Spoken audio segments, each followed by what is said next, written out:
صلی اللہ علی محمد صلی اللہ علیہ بسم اللہ الرحمن الرحیم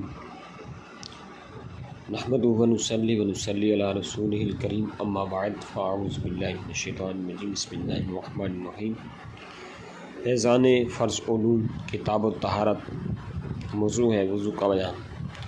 وضو میں 4 باتیں فرض ہیں۔ نمبر 1 چہرہ دھونا، نمبر 2 کونیوں سمیت دونوں ہاتھوں کا دھونا، نمبر 3 چوتھائی سر کا مسح کرنا، نمبر 4 ٹخنوں سمیت دونوں پاؤں کا دھونا۔ عضو کے دھونے کے معنی یہ ہوتے ہیں کہ اس عضو کے ہر حصہ پر کم سے کم 2 بوند پانی بہہ جائے، یعنی 2 قطرے پانی بہہ جائے۔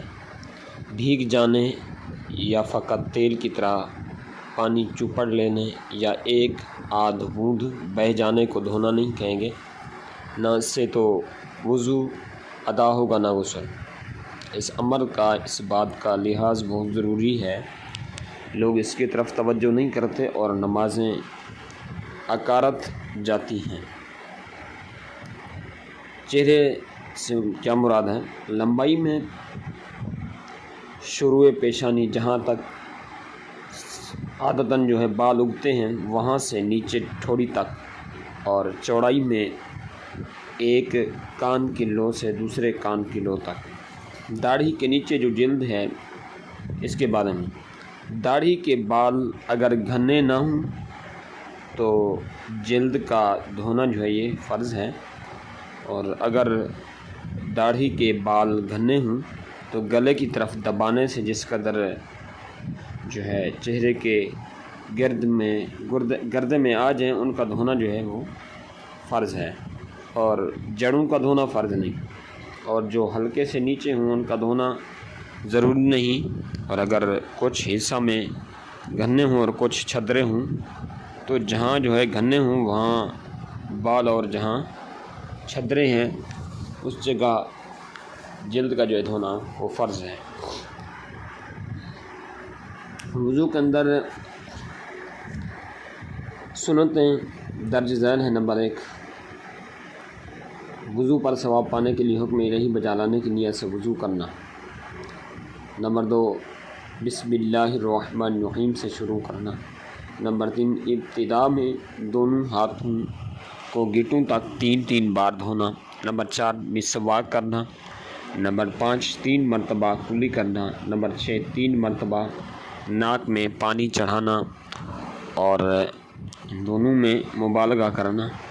نمبر 7 داڑھی کا خلال کرنا۔ نمبر 8 ہاتھ پاؤں کی انگلیوں کا خلال کرنا۔ نمبر 9 جو اعضاء دھونے میں ان کو 3 مرتبہ دھونا۔ نمبر 10 پورے سر کا 1 بار مسح کرنا۔ نمبر 11 کانوں کا مسح کرنا۔ نمبر 12 ترتیب کے پہلے منہ پھر ہاتھ دھوئیں، پھر سر کا مسح کریں، پھر پاؤں دھوئیں۔ نمبر 13 پے در پہ وضو کرنا، یعنی پہلے والا عضو سوکھنے نہ پائے دوسرا عضو دھو لینا۔ مسواک کے چند آداب سنیے۔ نمبر 1 کم سے کم 3 مرتبہ دہنے بائیں اوپر نیچے کے دانتوں میں مسواک کریں، اس طرح کہ پہلے دہنی جانب کے اوپر کے دانت مانجھیں، پھر جو ہے بائیں جانب کے اوپر کے دانت، پھر دہنی جانب کے نیچے کے، پھر بائیں جانب کے نیچے کے۔ نمبر 2 ہر مرتبہ مسواک کو دھو لیں، یوں ہی فارغ ہونے کے بعد دھو ڈالیں۔ نمبر 3 مسواک نہ بہت نرم ہو نہ سخت ہو۔ نمبر 4 اور پلو یا زیتون یا نیم وغیرہ کڑوی لکڑی کی ہونی چاہیے۔ میوے یا خوشبودار پھول کے درخت کی مسواک نہ ہو۔ نمبر 5 چھنگلیاں کے برابر موٹی ہونی چاہیے۔ نمبر 6 زیادہ سے زیادہ 1 بالش لمبی ہو اور اتنی چھوٹی بھی نہ ہو کہ مسواک کرنا دشوار ہو جائے۔ جو مسواک 1 بالش سے زیادہ ہو تو اس پر شیطان بیٹھتا ہے۔ نمبر 7 مسواک جب قابل استعمال نہ رہے تو اسے دفن کر دیں یا کسی جگہ احتیاط سے رکھ دیں کہ کسی ناپاک جگہ نہ گرے، کہ یہ تو ایک اعلیٰ ادائے سنت ہے، اس کی تعظیم ضروری ہے۔ اور دوسرے آب دہن مسلم آبدہن مسلم ناپاک جگہ ڈالنے سے خود جو ہے محفوظ رکھنا چاہیے، اس لیے پخانہ میں تھوکنے کو علماء نے نامناسب لکھا ہے، یعنی منع لکھا ہے کہ مومن کے لعاب کی بھی قدر ہے، شان ہے، سبحان اللہ۔ نمبر 8 مسواک داہنے ہاتھ سے کریں، اور اس طرح جو ہے ہاتھ میں لے کر انگلیاں مسواک کے نیچے اور بیچ کی 3 انگلیاں اوپر، انگوٹھا سرے پر نیچے ہو اور مٹھی نہ باندھیں۔ نمبر 9 دانتوں کی چوڑائی میں مسواک کر رہے، لمبائی میں نہیں۔ چت لیٹ کر مسواک نہ کریں۔ نمبر 10 مسواک زمین پر پڑی نہ چھوڑ دیں بلکہ کھڑی رکھے اور ریشہ کی جانب اوپر ہو۔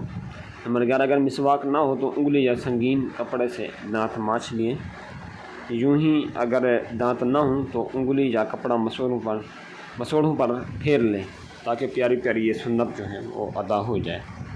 وضو کے اندر چند باتیں مستحب ہیں۔ نمبر 1 وضو کرتے وقت اونچی جگہ پر قبلہ رو بیٹھنا یہ مستحب ہے۔ نمبر 2 وضو کرنے میں بغیر ضرورت دوسرے سے مدد نہیں لینی چاہیے۔ نمبر 3 دوران وضو دنیاوی گفتگو بھی نہیں کرنی چاہیے۔ نمبر 4 پانی بہاتے وقت اعضاء پر ہاتھ پھیرنا، خاص کر سردیوں میں۔ نمبر 5 دل کے ساتھ زبان سے بھی نیت کرنا۔ نمبر 6 وضو کے بارے میں وارد شدہ دعائیں پڑھنا۔ نمبر 7 عضو دھونے سے پہلے بسم اللہ پڑھنا۔ مراد یہ ہے کہ جسم کا ہر عضو جن کو دھونا وضو کے اندر فرض ہے یا سنت ہے، اس سے پہلے بسم اللہ پڑھنا۔ نمبر 8 کانوں کا مسح کرتے وقت بھیگی چنگلیاں کانوں کے سوراخ میں داخل کرنا یہ مستحب ہے۔ نمبر 9 اگر پہنی ہوئی انگوٹھی کھلی ہو تو اسے حرکت دینا، اگر کھلی نہ ہو تنگ ہو تو حرکت دینا ضروری ہے۔ نمبر 10 کلی اور ناک میں دائیں ہاتھ سے پانی چڑھانا، جبکہ ناک کی صفائی بائیں ہاتھ سے کرنا۔ نمبر 11 غیر معذور کے لیے وقت داخل ہونے سے پہلے وضو کر لینا یہ مستحب ہے۔ نمبر 12 وضو کے بعد کلمہ شہادت پڑھنا، سبحان اللہ۔ اس طرح سر کا جو مسح ہے اس کا مستحب طریقہ کیا ہے؟ مسح سر میں مستحب طریقہ یہ ہے کہ انگوٹھے اور کلمے کی انگلی کے سوا ایک ہاتھ کی باقی 3 انگلیوں کا سرا دوسرے ہاتھ کی تینوں انگلیوں کے سرے سے ملائیں اور پیشانی کے بال یا کھال پر رکھ کر گودی تک اس طرح لے جائیے کہ ہتھیلیاں سر سے جدا رہیں، وہاں سے ہتھیلیوں سے مسح کرتا ہوا واپس لائیں اور کلمہ کی انگلی کے پیٹ سے کان کے اندرونی حصہ کا مسح کریں اور انگوٹھے کے پیٹ سے کان کی بیرونی سطح کا اور انگلیوں کی پشت سے گردن کا مسح کریں۔ وضو کے اندر چند باتیں مکروہ ہیں۔ نمبر 1 وضو کے لیے نجس جگہ پر بیٹھنا۔ نمبر 2 نجس جگہ وضو کو پانی گرانا۔ نمبر 3 اعضاء وضو سے لوٹے وغیرہ میں قطرے ٹپکانا۔ نمبر 4 قبلہ کی طرف تھوک یا کھنکھار ڈالنا یا کلی کرنا۔ نمبر 5 بے ضرورت دنیا کی بات کرنا۔ نمبر 6 زیادہ پانی خرچ کرنا۔ نمبر 7 اتنا کم خرچ کرنا کہ سنت ادا نہ ہو۔ نمبر 8 منہ پر پانی مارنا۔ نمبر 9 منہ پر پانی ڈالتے وقت پھونکنا۔ نمبر 10 گلے کا مسح کرنا۔ نمبر 11 بائیں ہاتھ سے کلی کرنا یا ناک میں پانی ڈالنا۔ نمبر 12 داہنے ہاتھ سے ناک صاف کرنا۔ نمبر 13 جو ہے 3 جدید پانیوں سے 3 بار سر کا مسح کرنا۔ نمبر 14 دھوپ کے گرم پانی سے وضو کرنا۔ ہر سنت کا ترک مکروہ ہے، یوں ہی ہر مکروہ کا ترک جو ہے سنت ہے۔ یہ ایک اصول ہے اور قاعدہ ہے۔ نواقض وضو توڑنے والی باتیں۔ نمبر 1 پخانہ، پیشاب، ودی، مزی، منی، کیڑا پتھری مرد یا عورت کے آگے یا پیچھے سے نکلیں، یہ ساری چیزیں وضو کو توڑ دیں گی۔ نمبر 2 مرد یا عورت کے پیچھے سے ہوا خارج ہو۔ نمبر 3 شرم گاہ کے علاوہ جسم کے کسی حصے سے بہتی نجاست نکلے۔ نمبر 4 کھانے، پانی یا صفرا کڑوے پانی کی جائے منہ بھر کے۔ اس طرح منہ بھر کے معنی یہ ہیں کہ اسے باتکلف روک نہ سکتا ہو۔ نمبر 5 منہ سے خون نکلا، اگر تھوک پر غالب ہے وضو توڑ دے گا بصورت دیگر نہیں۔ غلبہ کی شناخت یہ ہے کہ تھوک کا رنگ اگر سرخ ہو جائے تو خون غالب سمجھا جائے گا، اور اگر زرد ہو تو مغلوب۔ نمبر 6 ایسی غفلت والی نیند جس میں مقعد نہ جمی ہو، یعنی سیٹ۔ نمبر 7 بے ہوشی۔ نمبر 8 جنون۔ نمبر 9 نشہ۔ نمبر 10 بالغ کا رکوع و سجود والی نماز میں جاگنے کی حالت میں قہقہ لگانا۔ نمبر 11 مباشرت فاحشہ، یعنی عضو تناسل کا مرد یا عورت کی شرمگاہ کے ساتھ انتشار کی حالت میں بلا حائل مس کرنا، یعنی چھونا، ٹچ کرنا۔ نمبر 12 بہتے خون کی کیا وضو توڑ دیتی ہے جب تھوک سے مغلوب نہ ہو اور جمع ہوا خون ہے تو وضو نہیں جائے گا جب تک منہ بھر نہ ہو۔ ستر کھلنے کے بارے میں عوام میں جو مشہور ہے کہ گھٹنا جو ہے اور ستر کھلنے پر اپنا یا پرایا ستر دیکھنے سے وضو جاتا رہتا ہے، یہ محض بے اثر بات ہے، غلط بات ہے یہ۔ ہاں وضو کے آداب سے ہے کہ ناف سے زانو کے نیچے تک جو ہے سب ستر چھپا ہو، یہ مستحب ہے، بلکہ استنجے کے بعد فوراً ہی چھپا لینا چاہیے کہ بغیر ضرورت ستر جو ہے کھلا رہنا یہ منع ہے، اور دوسروں کے سامنے تو ستر کھولنا حرام ہی ہے۔ ہاں یہ تو ہے، مگر یہ کہ وضو کے اندر کوئی فرق پڑتا نہیں ہے۔ بے وضو قرآن مجید چھونا یا پڑھنا کیسا ہے؟ بے وضو شخص کو قرآن مجید فرقان حمید کا چھونا حرام ہے، اور بے چھوئے زبانی جو ہے دیکھ کر پڑھنے میں کوئی حرج نہیں ہے۔ اس طرح موزے اگر پہنے ہیں تو اب یہ ایک اس پر مسح کے بارے میں، اگر کسی نے جو مرد یا عورت موزہ پہنے ہوئے ہو وہ اگر وضو میں بجائے پاؤں دھونے کے مسح کرے یہ جائز ہے، اور بہتر جو ہے وہ پاؤں دھونا ہے، بشرطیہ کہ مسح جائز سمجھتا ہو۔ مسح کے لیے چند شرطیں۔ نمبر 1 موزے ایسے ہوں کہ ٹخنے چھپ جائیں، اس سے زیادہ ہونے کی ضرورت نہیں ہے، اور اگر 2-1 انگل کم ہو جب بھی مسح درست ہے، ایڑی نہ کھلی ہو۔ نمبر 2 پاؤں سے چپٹا ہو کہ اس کو پہن کر آسانی کے ساتھ خوب چل سکیں۔ نمبر 3 چمڑے کا ہو یا صرف تلا چمڑے کا ہو، اور باقی کسی اور دوبیس چیز کا جیسے ریگزین وغیرہ ہے جس میں پانی رس نہ کر سکے، بلکہ اگر پورا بھی کسی دوبیس چیز یعنی ریگزین کا ہے تو فتویٰ اس بات پر ہے کہ اس پر بھی مسح ہو جائے گا۔ جد المختار کے اندر یہی ہے، جد المختار کے اندر۔ لہٰذا ہندوستان میں جو عموماً سوتی یا اونی موزے پہنے جاتے ہیں ان پر مسح جائز نہیں ہے۔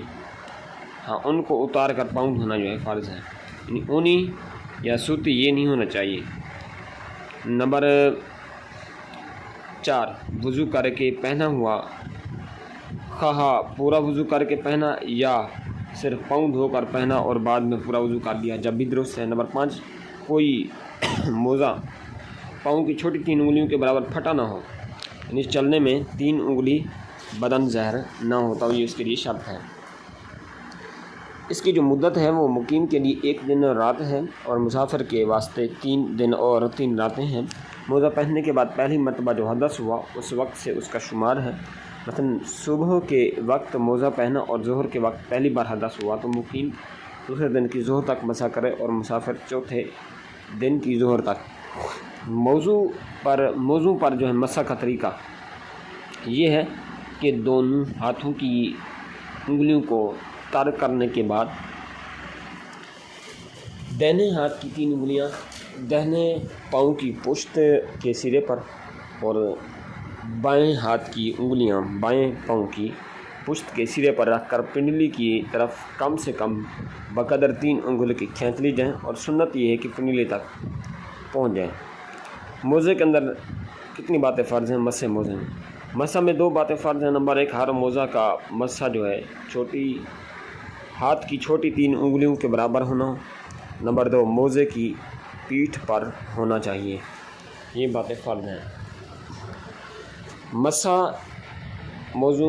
موزے کا جو مسح یہ کن باتوں سے ٹوٹتا ہے؟ نمبر 1 جن چیزوں سے وضو ٹوٹ جاتے ہیں ان سے مسح بھی جاتا رہتا ہے۔ نمبر 2 مدت پوری ہو جانے سے مسح جاتا رہتا ہے، اور اس صورت میں صرف پاؤں دھو لینا کافی ہے، پھر سے پورا وضو کرنے کی حاجت نہیں ہے، بہتر یہ کہ پورا وضو کر لے۔